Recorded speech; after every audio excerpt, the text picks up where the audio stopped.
And we're live. Let me make sure that we're live in the community as well. This is the sister chat today. We're going to have a conversation from women of different nationalities, women that um, will hold their truth, women that's going to talk about how it is to be a woman in this industry. Everyone's from, a lot of women are from different races, different backgrounds, different parts of the United States. We all have different point of views, and we're going to learn from one another today. There's no wrong answer. Okay. There's no wrong answer. We will not attack one another. This is to unify our community and to unify the sisterhood and make it a stronger community. I'm gonna ask a couple of questions. If y'all have things that you want to add in, just add in. But I want to start off by bringing y'all in, and I want you to introduce yourself. I'm gonna we got Brittney from American Truckers. Introduce yourself.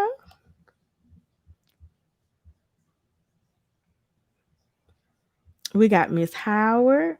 We have Christy. We have Jaye. We have April, Sonya, Paula, and Susan today. So, hello, ladies. Thank you. And we have Miss Christy. Hold on, I got to get her in.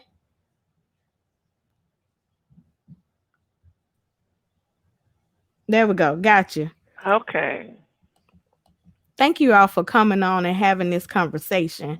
I want people to know that we are real people. We hurt. If I say something that may offend you, it's gonna hurt because we all have feelings. And so, speaking of feelings, I want to know how I'm gonna who wants to go first with this. We want to talk about. Let's just get right into it. I'm not gonna sugarcoat, go around the subject. How does it feel to be a black woman in this industry? Now we have four on here. Okay, Miss Christy going first. Okay, go ahead. So, I've been driving for a year and a half, and coming out here at my age, I'm a seasoned sister. I feel like a superhero.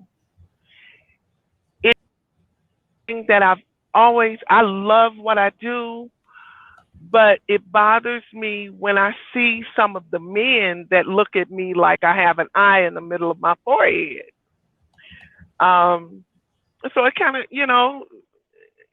it makes me feel a little bit self-conscious, but then the superhero in me comes out. Um, there's a lot of division out here amongst the races, sadly enough, but we're all family. Man, woman, black, white, orange, green, brown, purple, whatever we are, we're all family.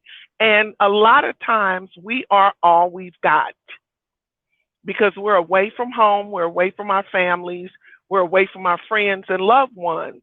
So we're all we got. And that's what I got.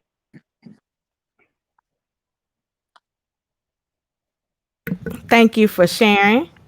No, I want to ask this question. What is it to be? What do you mean? And I don't want you to answer this, Christy. I want someone else to answer this. What does it mean to when people say to be a racist?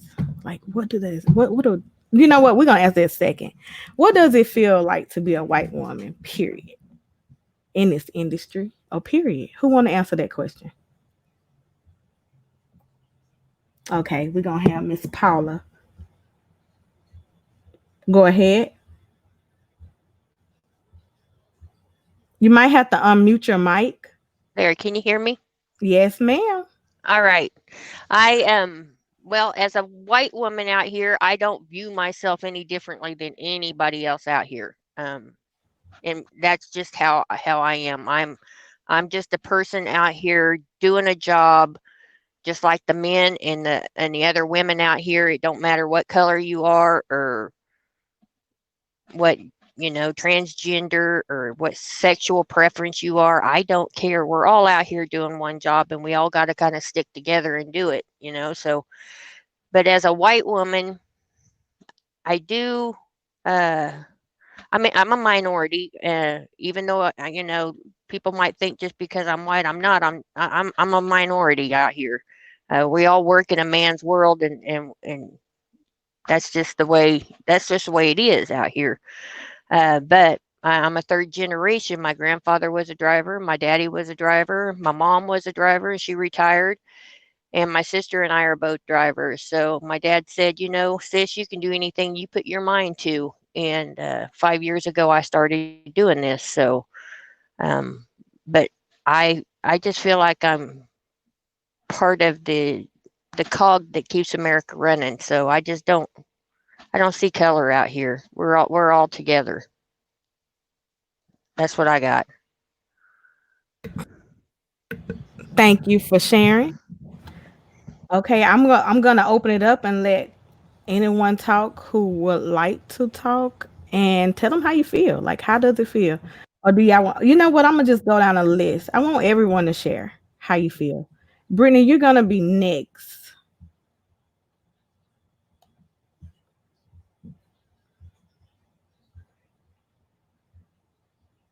You gotta unmute your mic. Okay, there we go. Okay, can you hear me? I can. Awesome, awesome. So I really liked what Paula said. I feel the same way. Is I don't like when you ask what do I feel like as a white woman in the industry. I don't define like I don't see it in those terms. Like I don't see, oh, I'm white, somebody else is black, or hey, your skin's a little more tan than mine. You know, I wear Hollywood makeup, so my face looks even whiter than it actually is. But the thing is, I don't like defining things in those terms because that's not how I see things. Like even talking about issues we face as women in the industry, I feel kind of the same way. It's like, look, I understand we deal with different things than the men do. And there's things that need to be talked about. But bottom line, we're all working the same job. We can all do it. We're all just as capable to do it. I have kind of a unique background. I'll try to keep it concise, but I'll tell you what kind of irritates me now that I've said how I feel about the definitions. I don't have a racist bone in my body. And I used to be in law enforcement. And there were times that I would pull over a vehicle and somebody with darker skin than me would get irate with me and start saying, you pulled me over because I'm black, or this or that. And it it was so disheartening to me because it's like, no, I pulled you over because your tail light was out. Like honestly, I and I was so careful, like so careful. So I just all the tension on both sides, and I understand the issues. I really do. Like I really understand how the gravity of the hit our history and everything else. But the thing is, I wish we could get past it. I wish that people could just start seeing each other as brothers and sisters and start fresh. You know what I mean? It's like I'm ready to get past this because I don't have hatred for anybody. Like I really don't. I just see us as being on this same team together. Right. Thank you for sharing. Okay, Miss Howard, I'm coming to you.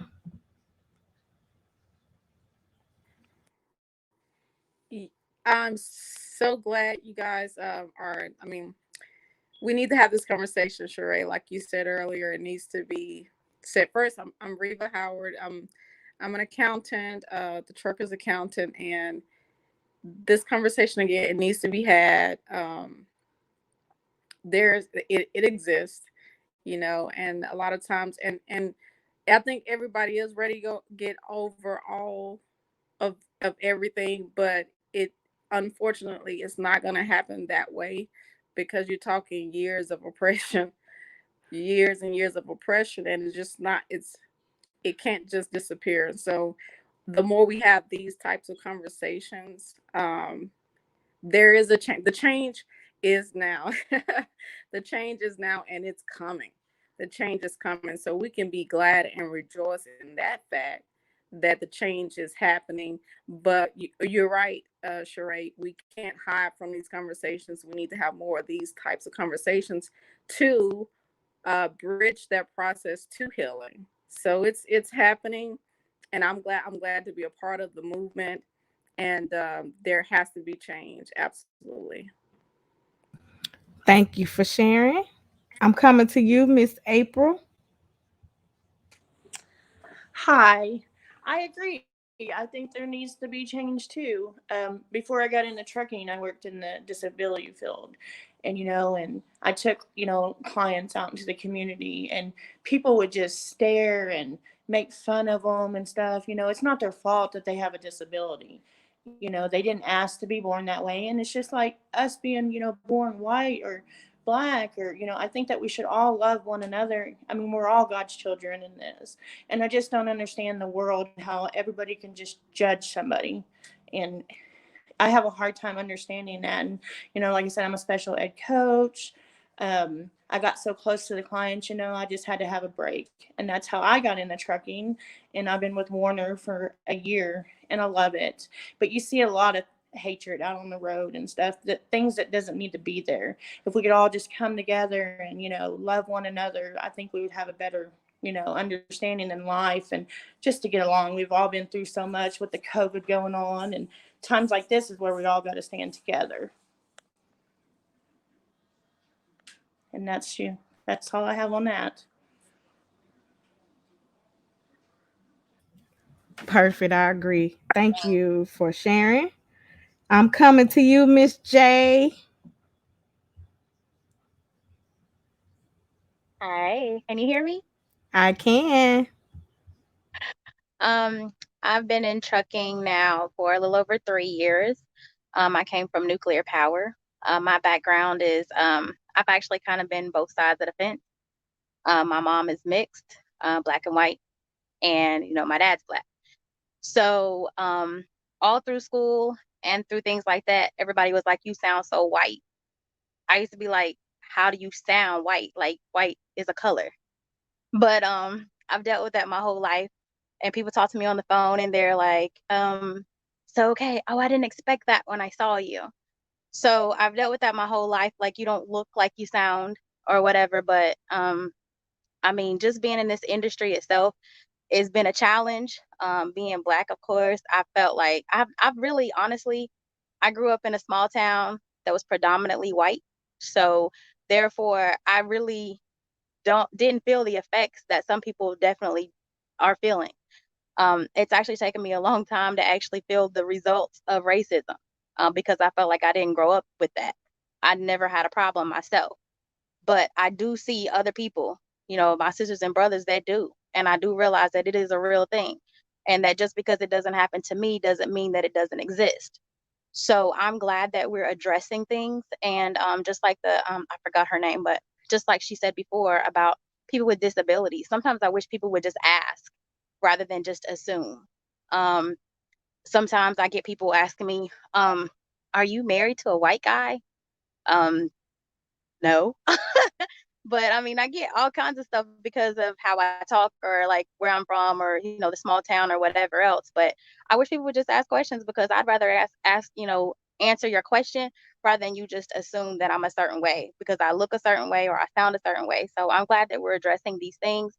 I think that what we do need is some unity. We are all God's children. Like He died for all of us. So I think that if we would just stick together and pray with each other, pray amongst each other, we would get through this, and the world would be a much better place. But we've got to learn how to get along. Excellent. Thank you so much for sharing. Miss Susan, have you shared? No. Am I there? Can you hear me? Yes, ma'am. We can Can hear you hear you. me? Yes, ma'am. I don't know. Okay, yeah.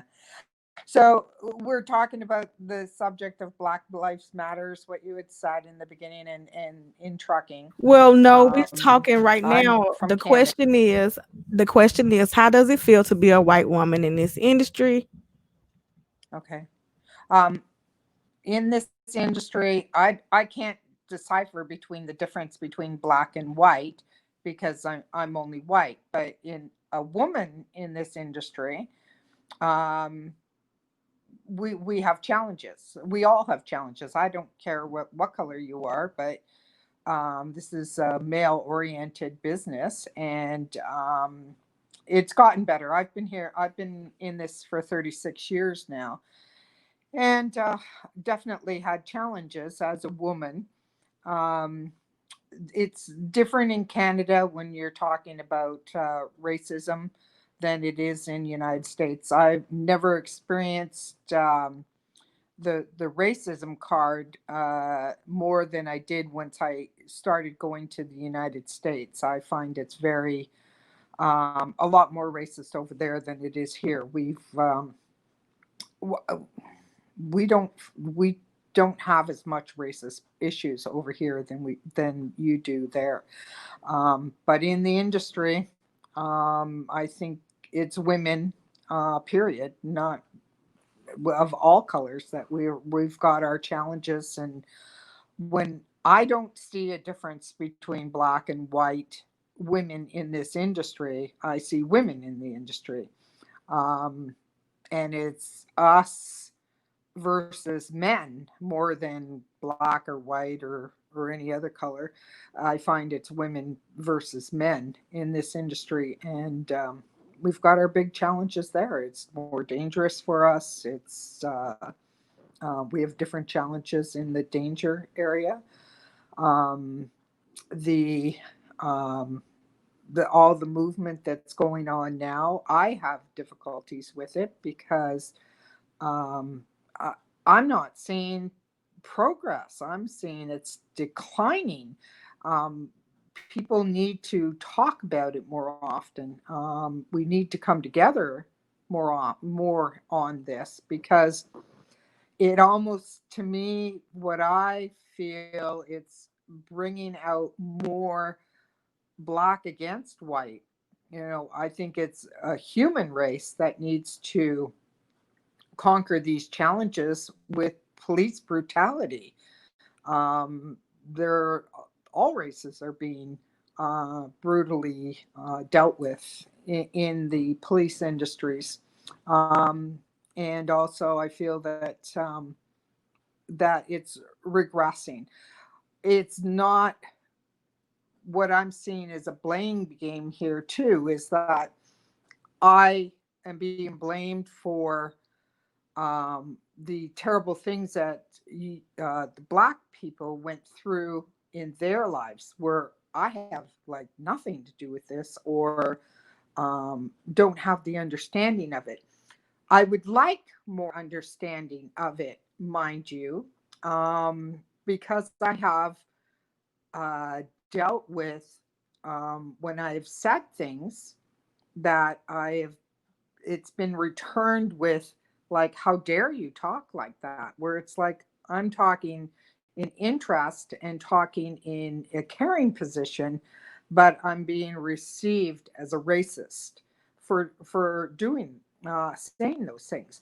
We need more knowledge, but not blame. It's not my fault what happened in years past, and it's most generations right now, it's not their faults. So we're not understanding, and I think we need to have more subject, more education, without pointing fingers and without pointing blame. And now in this industry, um, I, I would obviously prefer to see no racism. We are women, we are men, and now we're all doing the job together. There's many women now in this industry, and I think they've become very accepted in this industry. And I believe they're even being more accepted by the men in the industry, and we're not being ridiculed as much as we used to be at one time. At one time, it was a rarity to see women on the road, and you were a spectacle. Now it's more common, So, and we are getting more respect. Black and white issue, I don't see, but hopefully that issue will calm itself down and progress rather than regress. All the power to you.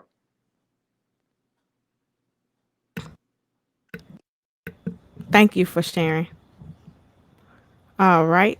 I'm bringing on Miss Sonya. Miss Miss Sonya, have you already spoke? No, ma'am. Okay. Okay, so I team drive with my husband, so I don't deal with the things that y'all deal with. And I have to give props for you because there is no way I could or would do this alone. Um, just for the feeling of safety. There are a lot of other benefits, loneliness, things like that. But just sheer safety. I don't know how y'all do it. And then also, I know I always have him as a backup if I can't back up. So, um, anyway, I definitely would not want to do this alone. So, good job, y'all that do. I couldn't. Um, and then as far as like how it is to be a white woman in this industry, um, I don't know the the difference in how white women are treated versus black women in this industry. But just as a woman in general, um, I think a lot of things I bring more on myself as far as thinking when I'm struggling to get into a spot, park in a spot, back in a spot, I kind of feel like the men drivers at the truck stops are sitting in their cab thinking, look at her, she can't do it. She shouldn't be doing this. This is why women shouldn't do this job. Um, and so they don't say that to me. No one has ever said anything to me as far as, a woman shouldn't be doing this job. And I've never really experienced anything like that. But I tell myself that that's what the men are thinking, that I shouldn't be doing this job. Um, and as far as a white woman in this industry, I know when I see other women doing it, I'm like, good for you, because we know how hard this is. I mean, it's the hardest thing I've ever done was learning how to back a truck. I think you have to have a penis for it to be an automatic thing, to be able to back a truck. But when I see, and I'm not going to say I don't see color. I see color. I'm not blind. I don't let color affect my how I feel about someone or my impression on someone. I let how they present themselves or their attitude and behavior, that is how I judge my opinion of somebody. Yeah, I see what color they are, but that doesn't affect my first impression or my impression of them altogether. However, when I see a black woman versus a white woman in this industry, I think, oh, she's not getting messed with because sisters are tough. So, that's a stereotype that black women are tougher than white women, but it's one that I've always kind of automatically disbelieved. If I see a black woman trucker, I'm like, man, there is a tough sister. So anyway, that's all I got as far as like being a white woman in the industry. Thank you for sharing. You know, one thing I think that we all agreed on was it was time for a change. One thing that we can do here is learn from one another and listen to how, hold on, y'all. Let me get the screen back right. And listening to how we feel, how each one of us feel, because like I said, we can agree to disagree many times, but it is a real thing. We did agree. I think everyone agreed that it is a real thing. It is a real problem. I don't think no one denied it, and I appreciate that because that's a start. So we're gonna move into the next question. I'm trying to make sure everybody on. Some people fell off. Let me get Miss Renee on here. Miss Renee Brown. I want you to share. We was talking about how it feels to be a black woman in the industry, and your take on it. Can you hear us,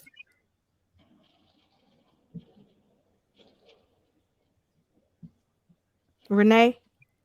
Yes. Can you tell us how it feels to be a black woman in the industry? Um Sometimes I think it's a struggle for some of the discriminations and some of the behavior that we face when we go into some of these public places. And it shows more in some places than others, but for me that's a struggle.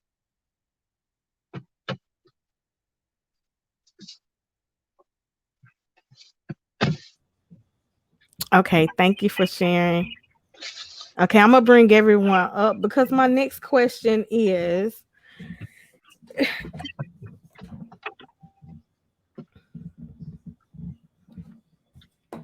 how how do we get past it? How do we get more understanding? um for one another to because it is a problem. I know Miss Susan, she said something um that caught my attention and I wrote down, and she said, I guess. I guess that's the way it feels. And guessing, we want to have facts. Because when we attack one another, it hurts the other person, you know. And so we want to cook, we want to have unity. We want to understand one another. We all come from different backgrounds. And when it's top, the reason, first of all, let me say, um, understanding, it comes from communication. One thing that was said was, I don't understand what's going on with like the Black Lives Matter thing. I think it has caused division more than helped. I can see that myself, but it's a lot of division because people are defending themselves, and because we have to defend ourselves. We have to defend ourselves because we're dying, we're getting killed everywhere, all of us. you know that unity comes when all of us can come together. Some people don't see it. And if I walk out in my neighborhood, yeah, it ain't I get looked crazy at because I live in a white neighborhood, you know See, the and only thing, I'll go ahead. um, I'm sorry. I think the only way that a white person, I mean, can relate at all, I can't understand how you feel because I'm not black. I never will be black. I never will be able to be in your shoes and empathize with you. I mean, because empathy means that we've been there and understand that. I can sympathize, but I can't empathize with you because I'm never, ever going to be in that position and be able to feel those feelings that you feel. Um, But you I know what, hate Miss that that's what Sonya? it is. I hate that that's what it is. But at the same time, I feel like this black, all this thing that has been happening the last, 6 weeks, however long it's been, it has created division. And I also think that as a white person, I have experienced action of what it is to be automatically judged by the color of my skin. It's completely different than what you as a black person feels and experiences, but it is the fact of being judged by the color of my skin because ever since all of these protests and the major increase in the BLM movement, I feel like I have been judged by the color of my skin. That a lot of people, a lot of the black community, look at me and see white privilege and automatically assume that I am a racist or that I and and, How does and it no, make not you not feel to be everybody, judged not by your skin? How does it When make you you get feel? done, I and want to it's jump in on not that, Shay. Okay. But how does it okay feel because to make you be just judged like by your skin? all white people aren't racist and all black people don't think all white people are racist, but it's like Well, I wait a just minute, Miss feel Miss Sonya. Tell me, how does it make you feel to be judged by your skin? And hold on, Miss oh Sonya. terrible, Well, oh guess what? This is the absolutely awful. and now I wanna say this. We was born like that. That's how we feel every day. It's a Yeah, and feeling that that has we all can feel now. You know what? I'm happy that this is going on because now you can feel what I feel every day. Now you right, can and that's feel just a how I small feel when I go fraction. into the truck stop and I'm the only black person in, and they sitting up here going behind my back, trying to follow me around like I'ma steal something. Yeah, That feeling, that terrible feeling, is the feeling that we feel. And this isn't we're not it's so many things we could be doing in our life. We could be doing something different right now.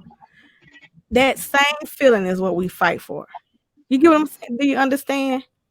And I want to commend you because the way this conversation is so needed. This conversation is like it's everything because the only way we're gonna get past this is having this conversation. So I want to thank you. And so I don't know what Miss Renee is gonna say, but I'll let you go ahead. Okay, yeah, that's what I want to jump in there. I look at it like this. You both of you guys have said a lot about what I'm feeling. Because I have some friends now who are saying that people are looking at them different. people are looking at them as racist. People are judging them because of the color of their skin. When we've been dealing with this all our lives, I grew up in a small town where when I went into a doctor's office, there was one doorway black people walk in and white people walk in the other. So some of this stuff is coming full circle now with the arguments about, well, we can't go into a business and we don't wear our masks.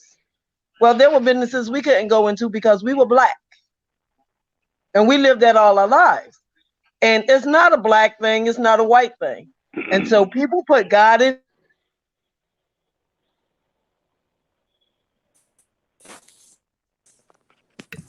I think she froze up. Yeah, I think so. Anybody else? The floor Did is y'all get, but this is what we got. And I've lost some white friends since all of this took off. Because my thing is, you may be able to empathize or sympathize, but when you keep silent and you don't speak out on the wrong that's being done, then I believe that's part of the problem. Christy has something she want to add. When I don't know your name. When the sister said that she would pull people over and they said it was because they were black and she's just ready for this to be all over. I take offense to that. I take great offense to that because we've been saying the same things. We've been whispering the same things. We've written the same things. We've shouted the same things over and over and over again. And now that it's coming to a head, someone's TV is up very, very loud. Now that it's coming to a head, you're ready for it to be all over with. But we've been beaten, we've been killed, and we've been strung up, and we just want to be treated. We don't want y'all stuff. We just want to be able to get our own and not have it taken and not be mistreated. We want our children to be safe. We want our children to be able to get an education and to be able to go places without being singled out because of their skin color. And the woman said she's not racist. Well, to me, you want the same things we want. If you just want your people that look like you to be able to keep their stuff and be able to be safe, that's to me, that's racist. Doesn't have to be a bad thing, but when you begin to lash out at other people that don't look like you, that's what makes it racist. My very first friend in the world outside of my family was a white girl. We didn't know the difference. I didn't know the difference. I know she was my size and she looked like me and she played with me. But as I grew older, those behaviors that other people imposed upon us made us notice the difference. It's like when I'm out here and I see a woman in the truck and she's driving, she could be blonde hair, blue eyed. I get excited. Because there's someone over there that looks like me that's doing what I'm doing. We have to stop out here and at home. I get more peace on my truck than I do at home because for all these years, I've been treated differently. My children have been treated differently because our skin tone is dark. But it's not up to me to educate you on your treatment of us. It's not up to us to educate you all. It's not up to the oppressed to educate the oppressor. Y'all know what y'all's friends and families and other people that look like you say and do. It's up to you to stop them because you know the difference. You should know the difference between right or wrong. Don't hold us responsible. You said, the sister in Canada, you said you just want to know, you want to know more, and we should educate you all. We've been trying to do that for 400 plus years. And I think I'm gonna chime in because I think we need to educate. I think it's important to educate. I think it's important to have these conversations, and what we're doing is educating. We have to let, because if I was a blue crayon, if I was a blue crayon, I've never been a red one. I don't know what it feels Hmm. like to be colored red, to be an apple. I don't know what it is, you know? And so until we merge and now we purple, you know, then I can't understand. I can't feel. So they honestly saying that everyone honestly saying, let's connect and let's, you know, unify. We want to be able to create the unity, and it can the unity gonna come with education. Even though it's been long periods of time, we still gotta educate. We still have to educate. I want not only educating about what of the black side, but also understanding the other side. You know, we understand because you've never been in this world before. You don't. If we walk together holding hands, you won't. You'll see it, but you might not feel it. So that's why I was loving when with Miss Sonya when we was able to connect just a minute ago. I want to say one thing that I think is important to get out is I Miss Christy said, what do we want? Like, what do you want? Like, what is the whole goal? What is the overview of how we can get past it? Like, what can we do? Can we start? Like, how do we start? How do we start the unity? Can I Go say ahead. something here? Hmm. Um, I mean, that's a good question. And I guess I can kind of segue into that. But the way that I think that it would be a good start is if you were to just take color out of the equation. If you stop looking at black, if you stop looking at white, if you stop looking at what, and just decide the humanity of things. If you take what happened to George Floyd, if that man was purple, blue, polka dot, it doesn't matter what color he was. That was an injustice. It was wrong. Hmm. And if you can look at it from that perspective and see that what happened to that man was a wrong thing, and change your Hmm. thinking and understand why we say Black Lives Matter, because that guy, he happened to be black. He was somebody who done wrong, who was wronged. He died and he happened to be black.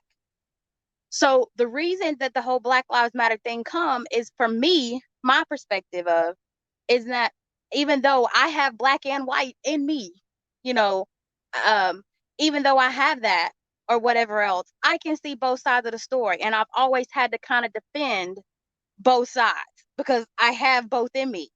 But at the same time, I'm like, if you can look at it from a perspective of what is just wrong. And what is wrong right now is that a lot of black people are dying. That's what's wrong. And for what reason? For sitting in their homes, for going to the store, for driving down the road. If you can just see that as something as being wrong, something that you would normally do every day. If you got shot just for sitting in your house, you wasn't doing anything, you wasn't bothering anybody, but you got shot. It doesn't matter whether that's a black person, a white person, a polka dot person, it doesn't matter what it is, it's wrong. And so if we can just take the color out of it, decide the humanity behind it, and now we see why we need to get behind this movement, because it happens to be people of color who are dying every single day for no reason. So that's the way I look at it. And it's just a perspective of, think about it. That could have been your brother, your cousin, your sister, your dad, your mother.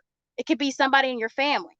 If that person died at the hands of whoever, whatever color they were, and it was a wrong thing, that's what you need to get behind. see the humanity behind it, and decide that, okay, I'm noticing a trend now. Black people are dying at an alarming rate. Maybe Black lives need to matter. And that's the kind of like the way I look at it. If it's white people, like, okay, now white people are dying at an alarming rate for no apparent reason. You know what? Let's get behind that. Look at the humanity of things and then decide from it that way, and not the color first. Thank you for sharing. Miss Tasha just Can I came say on. something? Oh, I'm sorry. I'm sorry. I was gonna say Miss Tasha just came on. I was gonna let her Hey, chime in. ladies. Hey, ladies. Can you hear me? Absolutely, we can hear you. Okay, great. Hey, ladies. Hey, Miss Sharae. Thank you once again for everything that you do.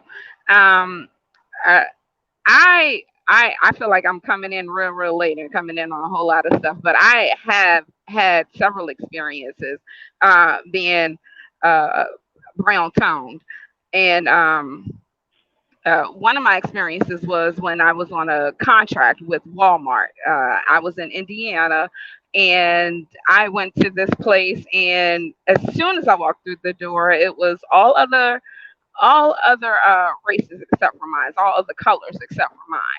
And I was treated so rudely, so nasty. I backed up to the dock, pulled my doors up, and I was doing something thinking I'm helping them out by being just a little, just coming in and just helping them out ahead of time, and being prepared for them to come in and unload me. The man came in, he closed my door, closed my windows, and was like, "Oh no, we're not gonna help you." And I'm looking at him like, "Well, what's wrong? What did I do?" He was like, "Oh no, you're not gonna get unloaded by us." Me. And then a guy came in 10 minutes later, guy not of brown tone, and he came in 10 minutes later, and he just came from the same place that I just came from getting loaded. And I'm looking like, okay, well, what's wrong? What did I do? I had to call the supervisor and everything in order for them to unload me because I had other stores to deliver to. Now, they turned around and complained about me, and I'm not leaving anything out, but they turned around and complained about me, and told the supervisor basically to never ever let me come to that store again. Uh, Great thing about it, the supervisor there was he was Caucasian, and he said, "You know what I'm going to do for you, Tasha?" And I said, "Well, what are you going to do?" "I'm going to send you back to the store tomorrow." And he sent me back to the store the next day. They didn't have any problems, but the guy who complained about me went in and called to the supervisor again and said, "Didn't I tell you all not to let her back in here? I don't know why y'all keep on letting her kind back in here." And that's exactly what he told him. Her kind.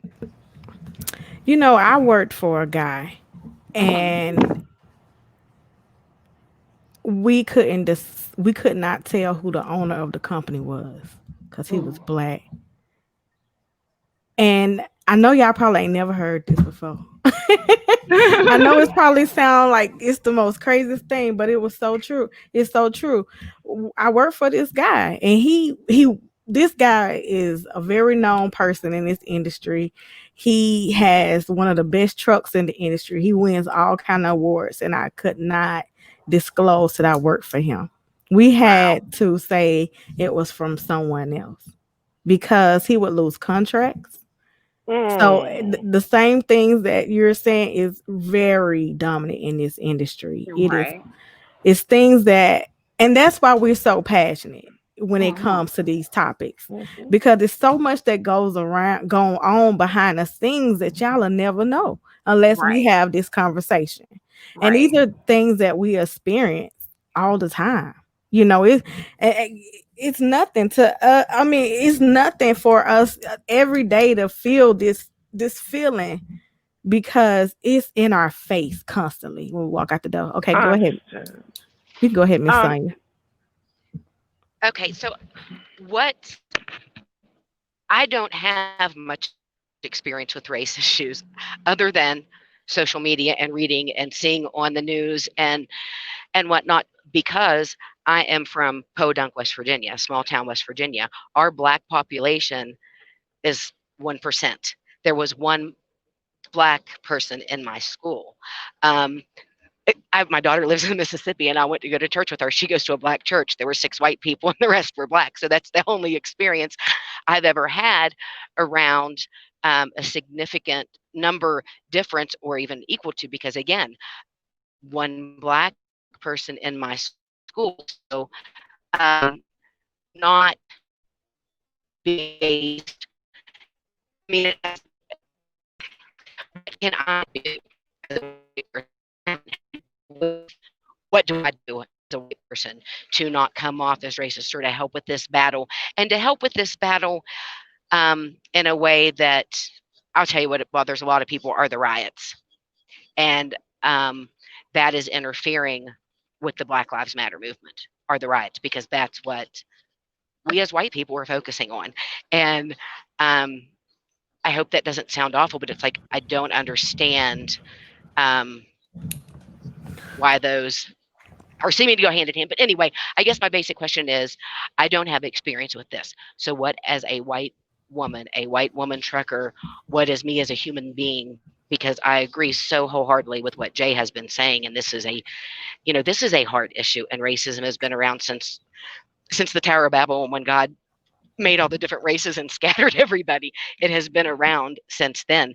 And what do we do? What do we do as someone with white skin?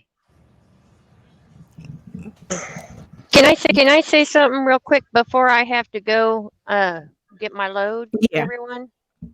Go First of ahead. all, I so appreciate everybody here, because I too am from a very, very, very small town in Kansas. And with that being said, we had maybe a handful of black people that were, either there, and there wasn't very many black families. There was a lot of um, mixed families. When I say that we had a handful of black people, we in my town we had maybe one family with a black mother and a black father and black children. The rest of the people who were of color were with mixed families. So it's real hard for me as well to understand some of this racism, because I just didn't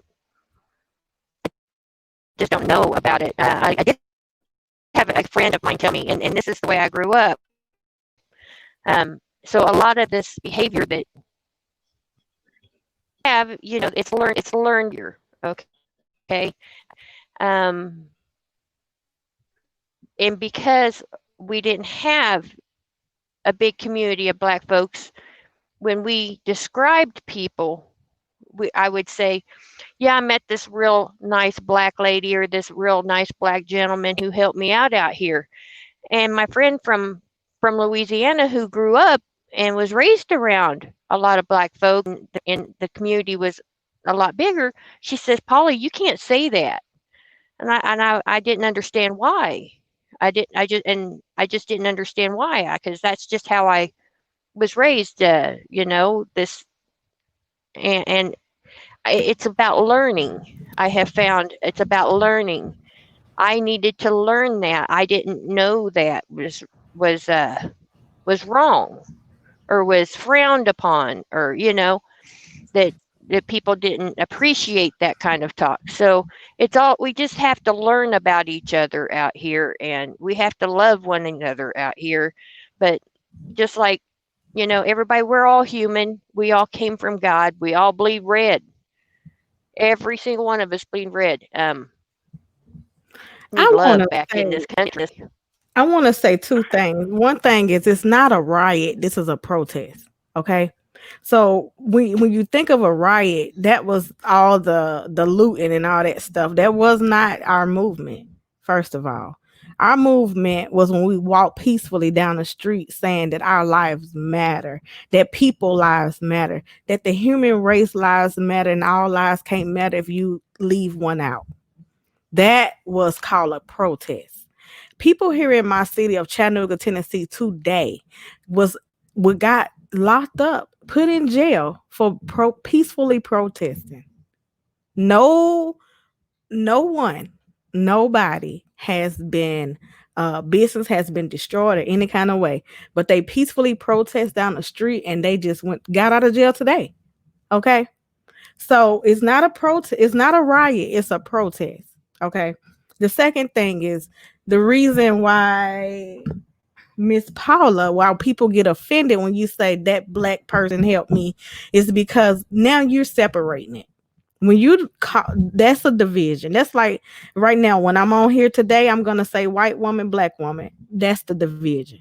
But if I say everybody or lady truckers, that's unity.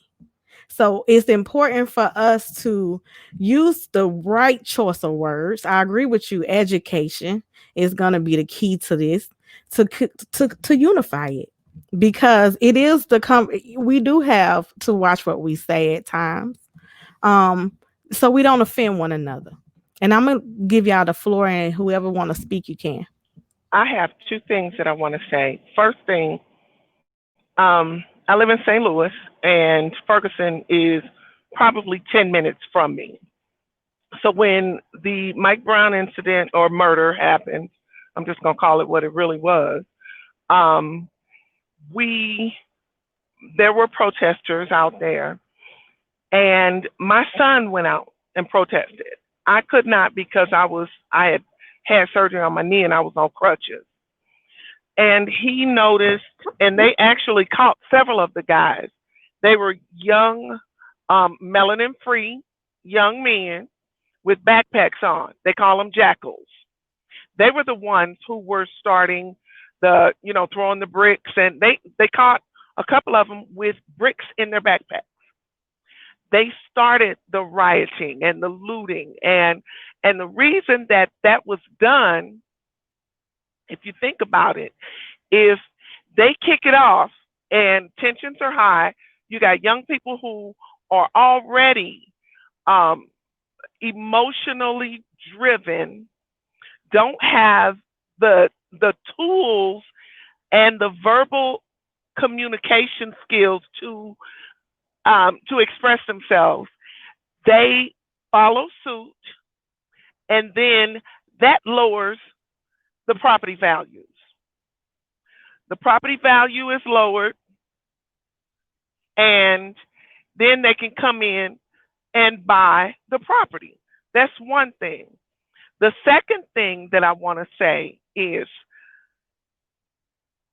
when you ladies say, how do we help? What do we do?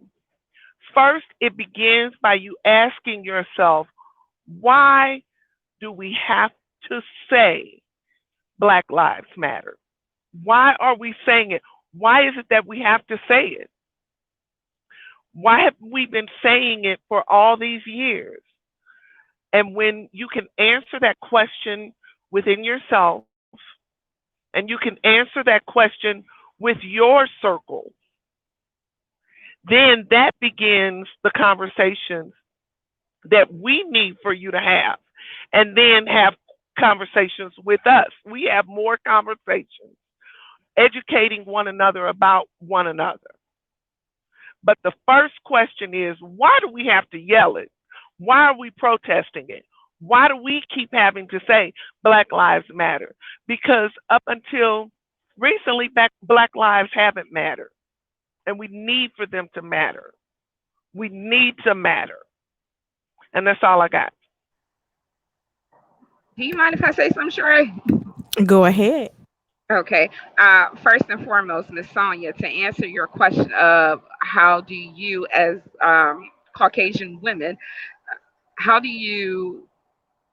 I'll just answer it instead of repeating your question. But as far as how everyone else can do something different when it comes down to the involvement of how our lives matter, is having an open mind and not prejudging. There's a lot of prejudgment once you see a brown woman, once you see a brown tone male, especially men that look very, very muscular or maybe intimidating, without having to take on the assumption that this person is out here to do something to me and everything like that. Out here in this trucking industry, I have seen a lot, learned a lot, and met a lot of people. I've met an actual KKK member who didn't mind talking about why him and his descendants, or him and his forefathers were in the KKK and why he still belonged to it and everything like that. Him explaining everything to me, it seemed like it was a learned pattern. It's because the other side doesn't know. They really don't know. They've been taught that we as brown people or highly melanated people are basically baboons, monkeys, crazy, wild. And what you see when you're seeing them looting, you see a lot of us who are looting, but then you don't see what's advertised when there are other races that are out there who's looting and who's breaking down and burning up a lot of stuff and everything. So it's the assumption of they're not they're not us. And once we realize that we are just I forgot her name, Miss Paula, just like Miss Paula said, once we realize that we are human first and foremost, then we won't have this issue, or we can address this issue. This right here is the start of a bigger step already, because we have several different races and several different backgrounds right here, and we're trying to figure it out. Another thing that we have to learn is that we're women. We run the world. So what we have to do is make sure that these men understand and that we teach them, although they think that they're, the mighty, mighty person of the country or of the world and all of that stuff. We're the ones that created them. We birthed them. So they have to realize that at the same time, too, we have to teach them that we're all human beings. There is no such thing, because when you go to those pearly gates or whomever it is that you worship and everything like that, he's not seeing race. He's seeing what you did in this whole lifetime in the land of the living. That's what he sees. So that's the basic thing that we have to understand is acknowledging each other and not being afraid. You don't have to approach and say to every brown or highly melanated person, you don't have to go up to them and say, hey, I just want to know how you are, or something like that. It doesn't require you to do that, but it requires you to not have that prejudgment of that person only because of what your surroundings have told you and everything like that. And just like Sharae said, it does become a part of separation when you do say that black person or that Caucasian girl, that Mexican right there. It becomes separation. When we're all still human, we're all still breathing the same air, even with our mask on, we're still breathing the same air. So that's one way. It's just to have an open mind about people and not to prejudge them. That's all I Anybody have. else want to chime in? Go ahead. Okay, can you hear me? Okay. So I think her name's Christina. The names disappeared from the screen. And I may be hearing this wrong. I'm trying to be super nice and open-minded, but what I heard was that she was offended, and I'm sorry you're offended, Christy. I'm sorry you're offended, and trust me, I'm in no way intend that. But what I was hearing was that she felt like I was being racist because of what I said, and maybe I heard it wrong. She's shaking her head. So okay, I'll give you a chance to respond here in a second. No, I felt like I was offended. Mm-hmm. Yes, I did not. It wasn't directed directly towards you. I was offended by, and I know that your statement came out of, and not to belittle you, but I know that your statement came out of ignorance, not knowing. So I wasn't offended by you, but I was offended by the statement, because not only have I heard it from you, I've heard it from other people. Mm-hmm. So it wasn't directed towards you. It was the fact that you didn't know. You simply don't know. I've heard it over and over and over again. Well, why do you all do this? Why do you all say this? Those types of things. And it's kind of, rather than understanding that we've been saying the same things for hundreds of years. We've been going through the same things. We're not saying them just to be saying it. We're Oh, saying no, it no, no, because we no. need Yeah. change. I agree. Yeah. And Yeah. I want to clarify too something that I said when I said, you know what, we need to get past this. I no means intend that to say we need to sweep this under the rug and just forget it. That is not what I'm saying. Trust me. I'm saying that we need to focus on when this occurs, when somebody is treated unfairly for race, sex, anything. When somebody's discriminated against, we need to stand up together and fight that. And we need to fight it in the proper channels. The only thing that I was saying was that we need to be very careful, because put yourself in my shoes for a minute. I mean, every one of you, pretend that you're in a patrol car, you're a police officer, you're going down the road. There's a tail light out. You know, it's a vehicle defective equipment, and you turn around, light them up, pull them over, and you're being polite, ask them, you know, tell them why you stopped them, ask them for their license. And immediately you're confronted with, you're pulling me over because of my skin color. That has legitimately happened. And I'm just trying to share my side of, you know, somebody that's trying to be honest and treat everybody fairly. And I think there's been maybe a carryover of, like, I truly understand like all the history and the discrimination. I understand the past, okay? But I, as an officer, pulling somebody over shouldn't immediately be confronted by somebody and be accused of racism because my skin's lighter. Like, it's not about that. Like, my thought process is, my interaction with this person tonight is because your taillight is out. You have defective equipment. That's why we're having a conversation. You know, so what my point in that is that I want to get past immediately prejudging on either side. Like, just because I have lighter skin, I don't want to be prejudged because I pulled somebody over. Just as I'm not going to prejudge anybody else because, hey, your skin's tanner than mine or your skin's lighter than mine.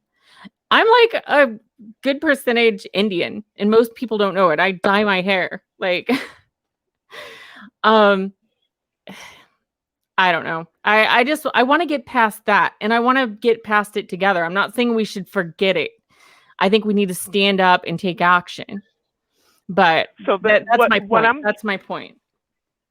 may I Please. what I'm hearing is, you when you pull over a person of color, you don't want to be hit with the pushback of, you did that because I'm black. And so we need to have conversations with people in our circles. Likewise, you need to have the conversation. I like what I don't know what her name was. What she said is about us as women influencing the men, because the hand that rocks the cradle rules the world. So we need to have those hard conversations with the men in our lives and other women, so that we say, hey, this is not happening just because we're black. You had a tail light out. Don't make it all about race. Everything is not about race. And shame on you for making it about race. So we need to have those hard conversations, yes, amongst ourselves, and then begin to come together more. You know, I agree. The men are the problem. The men have lied to us. girl, can you They have please? the men are the issue and the problem. They lied to us. They done everything in the history books and the textbooks. They put all that stuff in there. Half of that stuff was a lie. They So I make think all the Cherie's rules. solution is, let's turn from racism and just go to sexism and just attack them, and let's Yeah, put all that's our it. energy. Yeah, yeah, No, because no, they the don't problem. attack them. Don't If you attack think them. Beat about them it, into submission. if That's you it. think I like about it, that. all of this is around the men. To be honest, I mean, then All the aggression. yeah, All it's the just aggression. When you see a police officer beating up somebody, it's a man. versus another man. I think you Right. ladies have come to a really significant eye opener right here. Yeah. We I solved the think that is problem. the problem There right you there. go. Is these men, they just out of control, and it's time for a woman to be the president. It's time for a woman to take control. It's time for women to get in positions of leadership where we can make that change, and it's not going to change as long as we continue to have these men in position. Yes. You know, just think about at your job. Most of the people who own a company are men. It's limited amount of women that's in logistics and operations, and that own the whole company. Most companies are owned by the men. And then they don't. And most men don't realize that we even need women restrooms. You know what I'm saying? And that's why we don't have the things that we have. That's the men make the equipment. So that's why sometimes equipment don't be just right for us. So I Well, think I that have is a a porta great potty, point so that that solves y'all that. brought up. I think is an excellent point. Um, it's the men, you know, and then Problem solved. lately, lately we've been seeing a couple of Karens. What do y'all think about Karens? I just want to bring Baby. this up. I'm gonna let Miss Krista go last because she ready. So let me. And I can talk about a Karen. To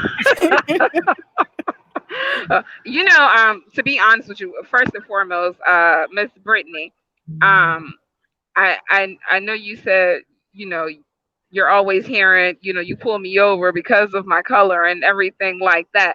But um, a lot of times you're probably one in many who may pull somebody over, and it may just be about the equipment.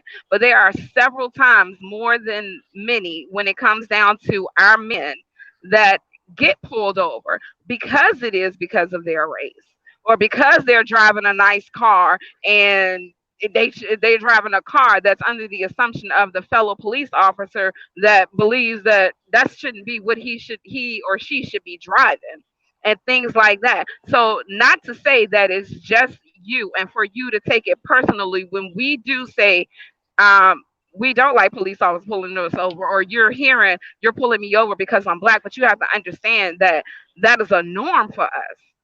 That is a norm for us to see that we're getting pulled over because of our race, or a majority are getting pulled over because of their race, and not because they have a tail light out, or not because they're driving too slow or something like that. It's strictly because, and it's in rural areas. It's not to say that it could be in your area, but it's in rural areas that you do see that this happens, and that's why it leads up to the George Floyds and everything like that. That's why it leads up to those moments, because it's the presumption that this is something that you're not supposed to be in, or anything, whatever the case is. So it's not just you. So please, in the future, if you are I don't know if you still are a police officer, but don't take it offensively when you do hear somebody that says that. It could be because they have already experienced that, and things like that. And just like Miss Christie said, you should go ahead and state the facts. No, I pulled you over because you got a tail light out and you swerving all in the roads. That's why I pulled you over. This has nothing to do with your race. All I need is your driver's license and your insurance card. That's all I need. And you keep it business when you make it personal and you take it to heart and things like that. That's where it comes like that. Or if you already have hate in your heart, as we've seen from those who have murdered our people, from those who have arrested or shot or whatever the case is, and all of that stuff. When you see that when they see that it's not like that, then they won't have a problem, and I'm pretty sure of it. And if you do have some angry people, you have angry people on both ends. We've seen plenty of videos Yes. where you'll see a Caucasian or whatever, and they'll be like, what the F are you pulling me over for? What do you want? But the outcome is different. It is. The outcome is different, because if we came and got up out of our car and screamed, what do you want, or anything like that, honey, it wouldn't even be any questions asked. It'll be guns drawn, and I've had guns drawn on me. So it'll be guns drawn and you getting out of your car and laying on the ground or something to that matter, and that'll be posed as a threat, because you're screaming and hollering, what did you pull me over for? But when it comes from the other side, it's a different outcome. So, And let me just add, Miss Brittney is not a police officer. She used oh, to be. She's Mm-mm. a Yeah, driver it's as been well. almost 9 oh, years. So oh, okay, no it's been a problem at while. all. Yes. Yeah, but it still helps because I'm pretty sure you still have fellow officers that you know and everything like that. And this is like a learning experience for you, for those who are not from where we're from, or those who are not from rural area, or those who are from those areas, or who had 5% of of highly melanated people in their lives, like Miss Sonya did. So you know what I'm saying. So it's the not knowing part of what it is. It's what you don't know. And what you don't know is what you're going to assume, or what your fellow people have already told you, and things like that. Um, I think that was all that I had to say. I know one thing. I'm very proud of you, Sharae, and I'm very glad to see all of you women out here talking to each other, because it definitely still, at the end of the day, starts with us. It still starts with us. We have to start somewhere, and if we can't have this discussion amongst each other, and it doesn't sound like this, then we're not going to solve anything. But because it does sound like this, it solves a lot. People who are probably viewing this are learning a lot from us, from all Well, races, from all backgrounds. then let me ask this because um, sometimes when discussions are had, issues are pussyfooted around, so we don't make anybody mad and we don't ask true questions that we want to know the answers to. So I'm actually feeling a little emotional going to ask this question just because I don't want anyone to think terribly of me because I'm raising this question. Um, but we were talking about with the cops and they automatically, you did this because of my race.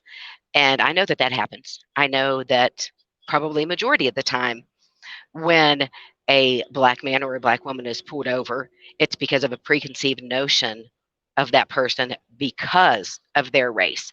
However, I don't know that I want to say devil's advocate, but I'm just asking this question because I just want to know the answer. And it's not my belief, but to a certain to a certain point. But part of me does believe that stereotypes, and forgive me, stereotypes are there for a reason, whether it's white rednecks, like NASCAR and drive trucks with big tires, Ford trucks with big tires, or, whatever it is. Isn't the percentage like things that I was seeing again from white people are that, okay, black make up so much percentage of the American population, but they make up for 50 some percent or 40 some percent of the crimes committed. So isn't there some um, isn't there a reason or just cause for certain May I? stereotypes like that? And I'm sorry, I don't want to make anybody mad, but I'm just asking a hard question No, because that's what we're here to you're do. asking a question. You're asking a question. Um, that is black men or black people make up about 75% of the people incarcerated in this country. Part of that is And because and, and before of before you go on, know this: I mhm, have a son that is in prison.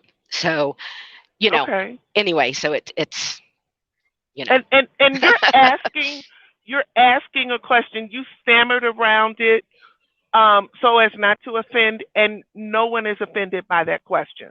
Now, Okay, with good. that said, it has been said to me that the majority of serial killers are truckers because it's a transient because it is a transient Opportunity. job.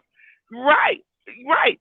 So what we have here, we have um and I just want to go back, okay? I want to first give you a little bit of homework, ladies. All of you, everyone listening on Netflix, the movie The 13th. Please watch it. Yes. It has a lot of good information there. Now, also, it is the 13th, the word the and the number 13th. Okay. Now, when we as black people were brought to this country as slaves, there was never a plan. There was never a thought or an idea. Nobody ever figured on, oh, one day they're going to be free. That was never even a thought. We were brought here to be slaves, to work the land, to work in textile for free forever. So now that we have quote unquote freedom, whatever that may look like to you, it's not really free. Freedom isn't free. We know that. But now this government, this country has done everything in its power to keep us as enslaved or indentured population. In the prison system, they make 75 cents a day, I think it is, for working. So it's basically free labor. It's basically free labor. So you've got a judicial system, you've got a legislative branch, and you've got the police, you've got the judge, and you've got the laws that are against us. So how do we win? How do we win when the cards have been, the deck is stacked against us? You've got men who are imprisoned who have never committed a crime. But because a crime was committed and they needed somebody, oh, he looks like he fit the bill. Or you've got men who in this demographic and that demographic, well, that demographic doesn't look like us, so we're going to imprison them and give them much harsher prison sentences. So now you've got men in prison for a half a gram of weed, and they've been given 30 years.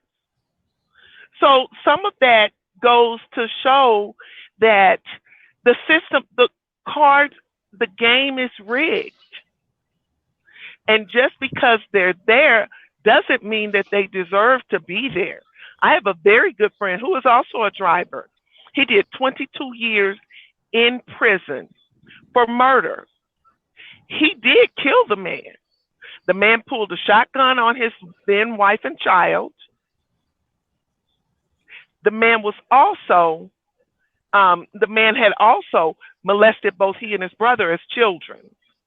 But he did 22 years for it when he never should have done that kind of time. I want to add something in, and let's just get some facts. So I'm on Google. I like to Google stuff. If anybody know me, they know I'm a Googler. And one thing I wanted to Google was what was the percentage of black and white. So white people in the U.S. make up 59%, which is the big population of the United States. And then the population of black is only 12%. Some people say 12 or 13%. Okay. So when we talk about these numbers of what's going on, I'm going to go to the Hispanics as well. How many people make up Hispanic? That's about 16% in the United States. And so when we talk about this, the different ethnic groups and stuff like that, the reason why it's a division, a systemic division as well. All of the numbers, when you talk about how many people are incarcerated, is more black people incarcerated. Well, we only make up 13% of the, so that means there's more of us incarcerated than out and free. And I think that's the big picture of all of this as well. It's not, when we're talking about these numbers that, right there's your facts.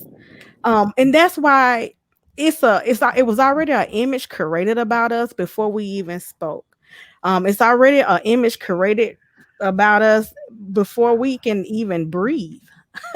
We come out into this world of these are thieves, these are people that fight, these are people, all the negative stigmatism. You never hear about the positive that we do in our communities.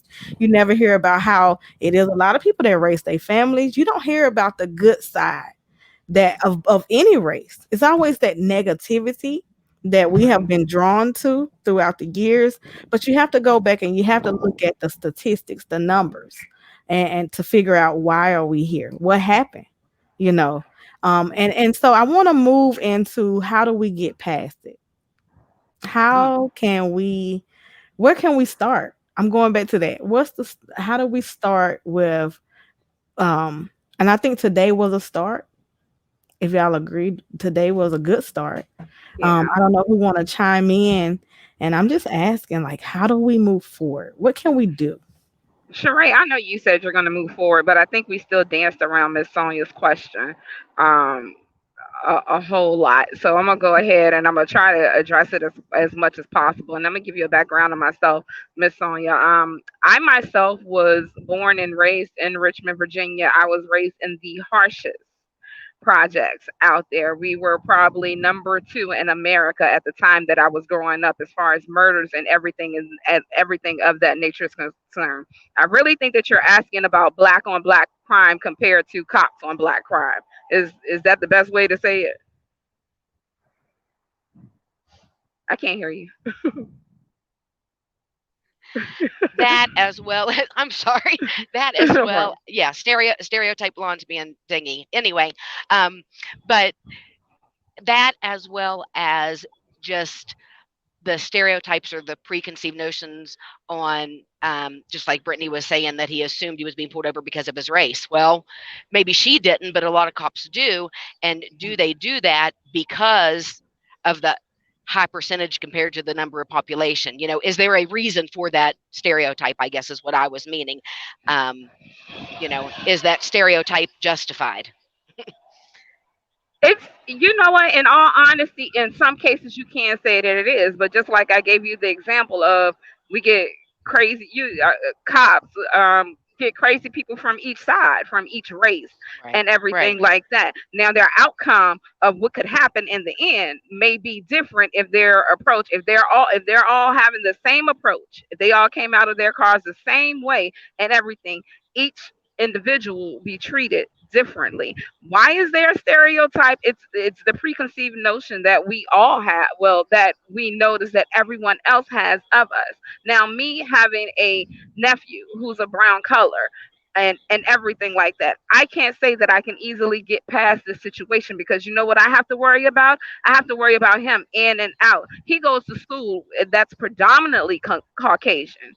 He has a full scholarship to West Virginia, excuse me, University of Charleston, and he goes to school out there. So I have to worry about him, because just like she said, just like Miss Paula said, their population is very, very slim when it comes down to a person of color or anything like that. So I have to worry about him on a daily basis, who he's hanging out with, whether or not he's going to get pulled over, he's with the wrong person at the wrong time, and things like that. I have to worry about all of those situations and everything. Why is there a preconceived notion? It that could be part of the reason, but we were born here not to progress, in all honesty. Just like Miss Christie said, I once she said, I knew she was going to say for you all to watch the 13th, but that is something that I believe should be mandatory. Like, honestly, when schools start back up, I believe that it should be something that should be in the lessons on a weekly basis, on a daily basis, or whenever. But it should be something that should be taught to show that we were not born here to progress. And that's why you'll see us in our angry modes and things like that. You'll have us in those type of modes and everything like that. You're thinking we're angry, but hell, we're tired. We've been going through this. This is an ongoing situation. It's not ongoing from you all. So you all from the outside, or other races from the outside looking in, don't see how dangerous it is for us to be as beautiful as we are and still treated the way that we are treated.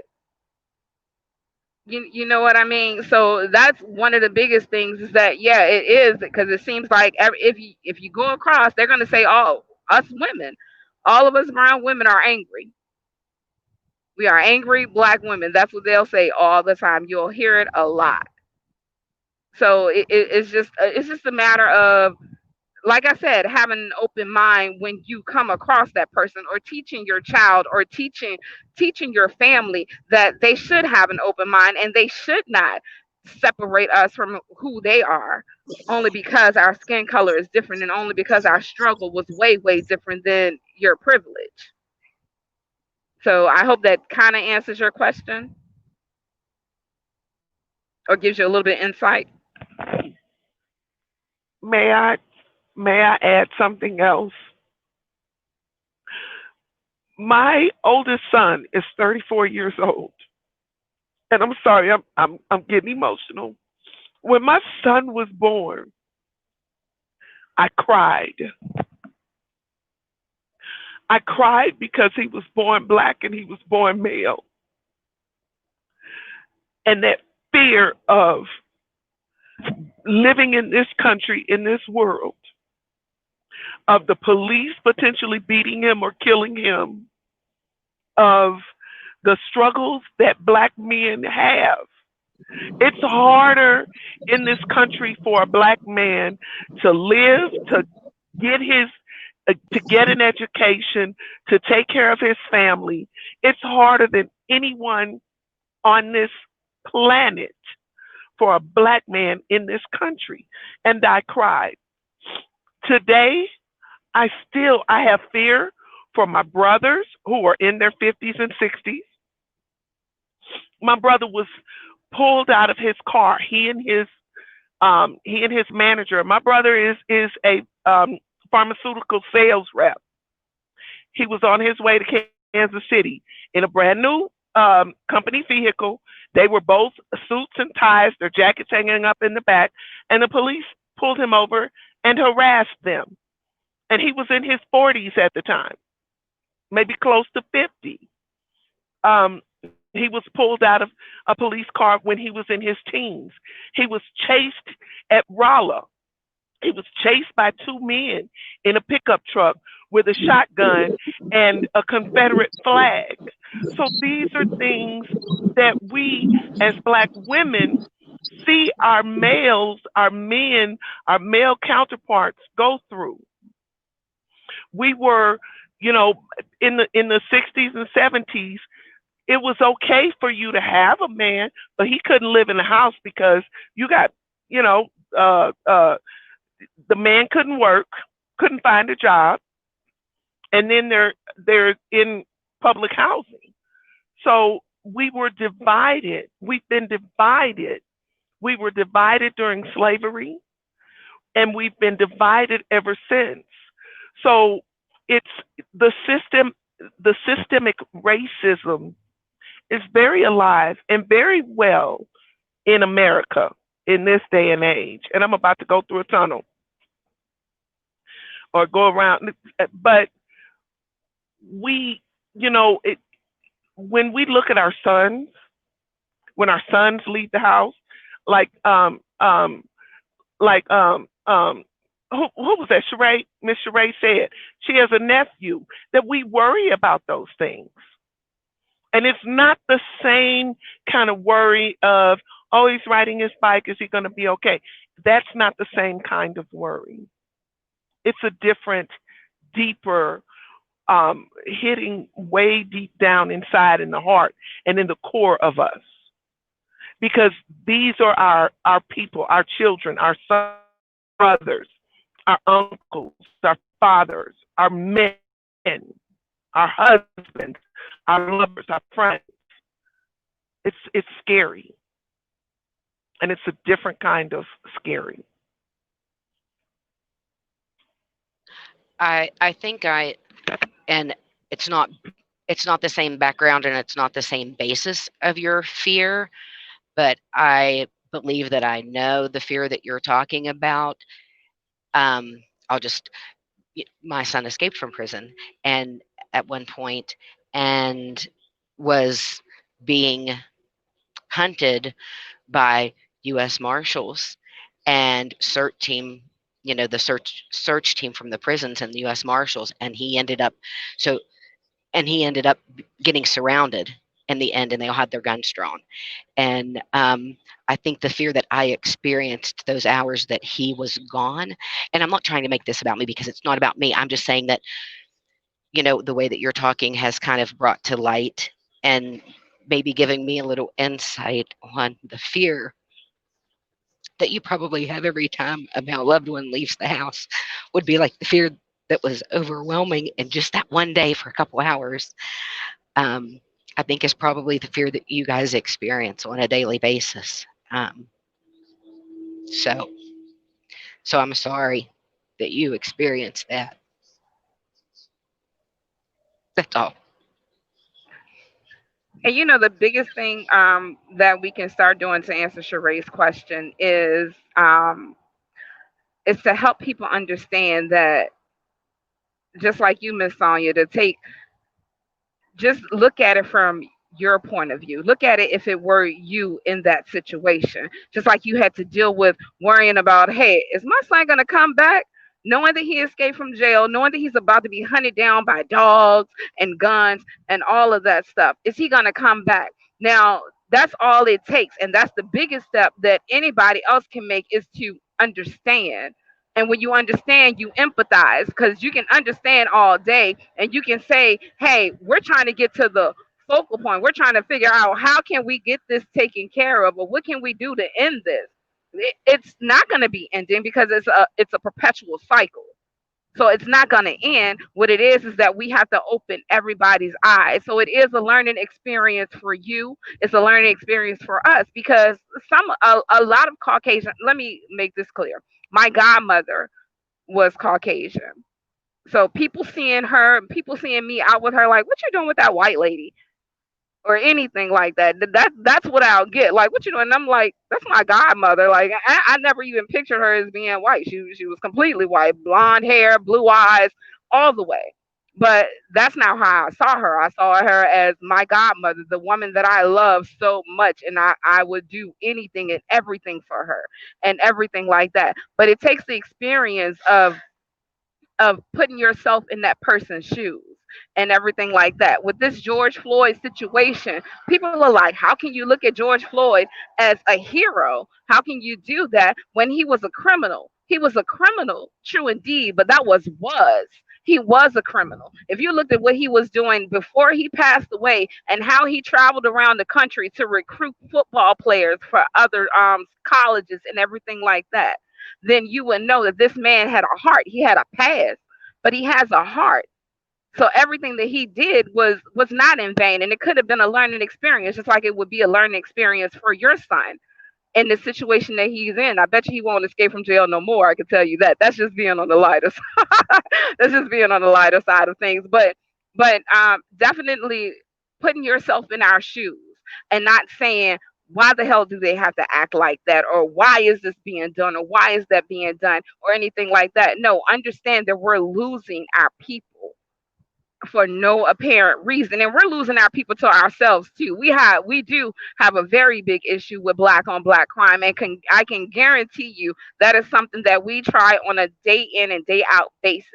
And I know it because I'm in my community. When I'm home, I'm in my community, and I push hard for my men out there. I have a whole men's group that meets on every Wednesday, and we recruit younger men to make sure that they come in like that they come in knowing that we're going to better ourselves, so we won't be perceived as somebody or people who don't want to progress, or people who are on welfare, living projects, that don't want to do what they're supposed to do, and all of that stuff. We're doing what we're supposed to do, but then it highlights it when we have those who are put out there to protect us, those who are put out there to help us and everything like that, harm us. So it becomes something bigger when we're supposed to be human beings side by side, and we have to worry about Ahmaud Arbery. He can't even run and jog without getting hunted down and things like that. So you got to think about those situations and put yourselves in our shoes as mothers, as sisters, as aunts, as everything. It's just women of color dealing with these situations. And we got to get these men corrected too. All they need is a whipping. They just need a belt, and really, that's really all they need, a good old whipping, and they'll be fine. A spanking. That's it. That's all I'm gonna say. And I think that was a breakthrough because I saw you state your point, Miss Sonya. I saw Miss Christy state her point. Miss Sonya understood and could feel that. And that's the start. That was a beautiful piece right there of understanding where you can feel it's the same feeling. Whether it's my son, your son. I just had this conversation with when I was walking through the door today when I first came on my live, I was talking to I have 11 nephews and one niece. I just went up in the house, had this conversation with the boys, checking on them to make sure that they are still here. So these are conversations that we have, not just today, that we have daily. I don't care what race you are. I know you have these conversations, period. It may be a different topic. It might not be, hey, it's getting ready to get dark. I need to be in the house. You know what I'm saying? Or let me just make sure I'm just making sure y'all okay. It's many situations where we have these conversations. Unfortunately, we have to have these conversations. I just want to say, everybody, I'm gonna watch the movie. I haven't watched the movie 13, so thank you for sharing that. And let's come back and have a discussion after we watch that movie. So I'm gonna challenge you all to watch that movie, and we'll schedule another time to come back on this live, and we'll talk about it. Let's talk about it. Because I haven't saw it myself. And another thing, anybody else have anything they want to say? Okay, go ahead. Hey, I love your idea on watching the movie. I haven't seen it either. So thank you so much for mentioning that. I've got it on my Netflix. Real quick summary. I've wrote down notes that everybody was bringing up, and it seems to be the main thing here is awareness and focus. It's having a discussion, having better understanding, and better education, educating our families, our kids, and also focusing on where the problems are and standing together to fight against them. So that's just kind of a summary pattern that I noticed. So that's it. Love you guys. Love you too, babes. Anybody else have anything that they want to say? And I agree with you, Brittney. That is definitely the takeaway from this. The takeaway is also, go ahead. I just want to say a quick note. I'm not a Bible basher or anything like that, but I am a believer, and I just believe that if we would come together in prayer for our nation, for our leaders, for each other, that we will be in a better place as well. So just remember to keep that in mind. If you believe in Jesus or Buddha or whomever your higher power is, I just think that if we would combine together and do that and pray for everyone in this situation, that things will be better.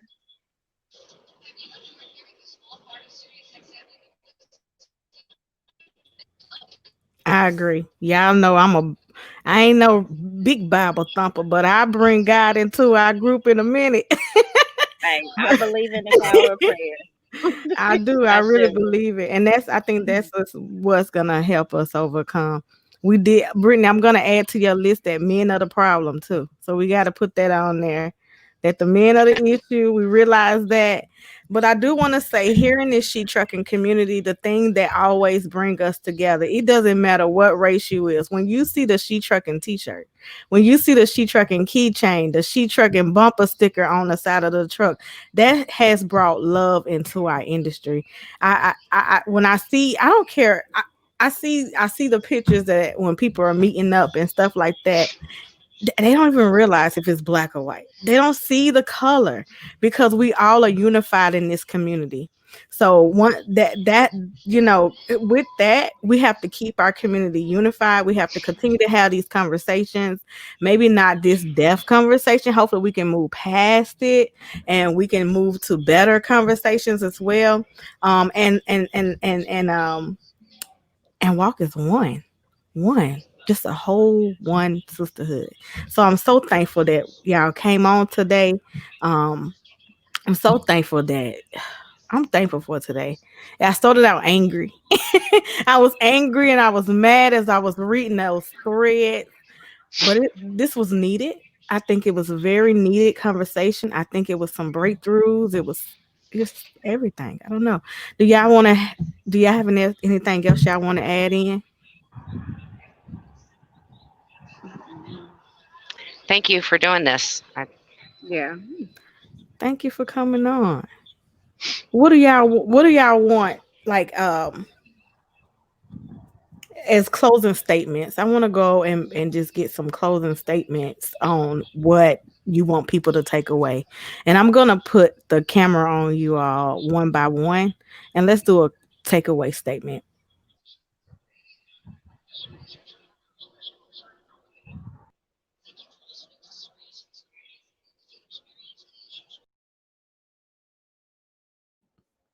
unmute my mic. I've kind of already given my takeaway statement, so that I'll let that be my statement, what I just said, and I will yield the floor.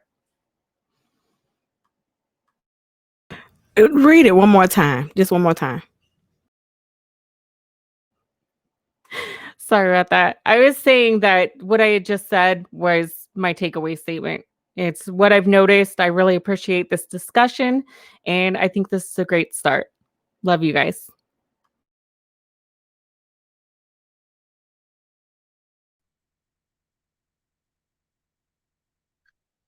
My takeaway. Well, I guess my takeaway is no matter what color someone is or whatever else, just try not to be judgmental. Try to see past color to see the person. Um, and also, it doesn't cost you anything to be nice to people. Just be nice, smile. I know it's hard to smile now with us wearing our mask and stuff, but you can smile with your eyes, as what was her name, Tyra Banks used to say. But just be nice to people, and don't prejudge. Just try to see things for what they are, and try to get to know people. I love this group. I kind of a newbie to the group or whatever else, but I love what Sharae is doing and what she is building, and I'm definitely behind her 100%. So thank you, sisters, and love you guys. Have a great night.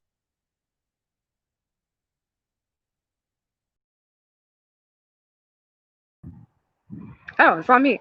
Um, my whole takeaway is that I'm glad that we're able to have this discussion and it does not lead into, and we're leaving off on a great note. And I think that we should take that in each and every step of our lives. I hope that every woman that's watching this would understand, and they're able to embrace their sister or even their brother, no matter what color they are, they're able to embrace them without any harshness or anything like that. We're able to get out and help each other and be there for each other as God wants us to be, because that's all it is, no matter who it is that you worship and everything like that. Just like everybody said, they're not a Bible thumper, and so I am not, but I am a true believer that there is a God, because my life in its whole has truly been blessed.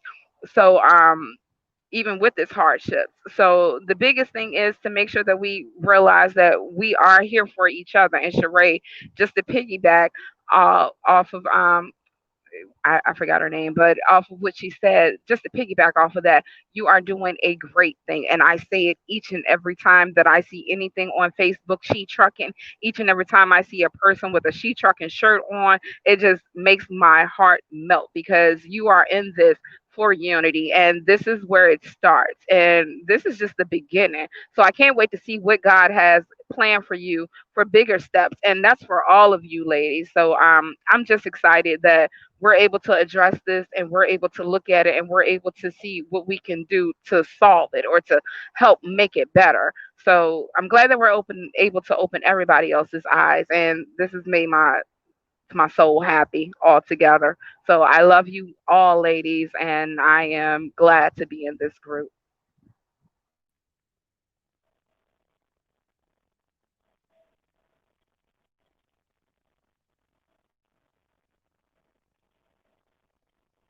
Are we still live? Yes, ma'am. We're doing a closing statement. If you want to leave your closing statement for a takeaway. I do want to leave a closing statement. We are all just people. We're people. We love, we hurt, we help. We all want the same things, and we all need to allow each other to do the same things um, without judgment. It's hard enough. Um, I have friends who don't look like me, who look like me, who and I don't love them any less. Um, I have friends that will go to the wall for me, and I'll do the same for them. Who look like me, who don't look like me. Just love and allow love. Period. Be good to yourselves and be good to each other. And with that, I pass.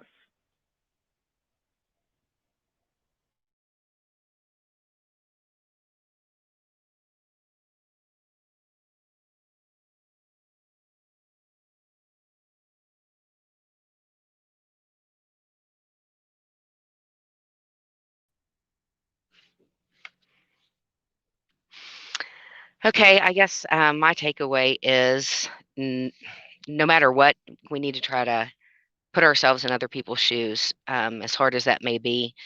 And the most important thing, faith, hope, and love. And the greatest of these is love. And I don't want to sound like a Woodstock tree hugging person, but love is the greatest thing, and love overcomes all. And we need to love each other. And if we love each other, then these other things won't happen. And I think that's the answer to everything is just love. And love you all.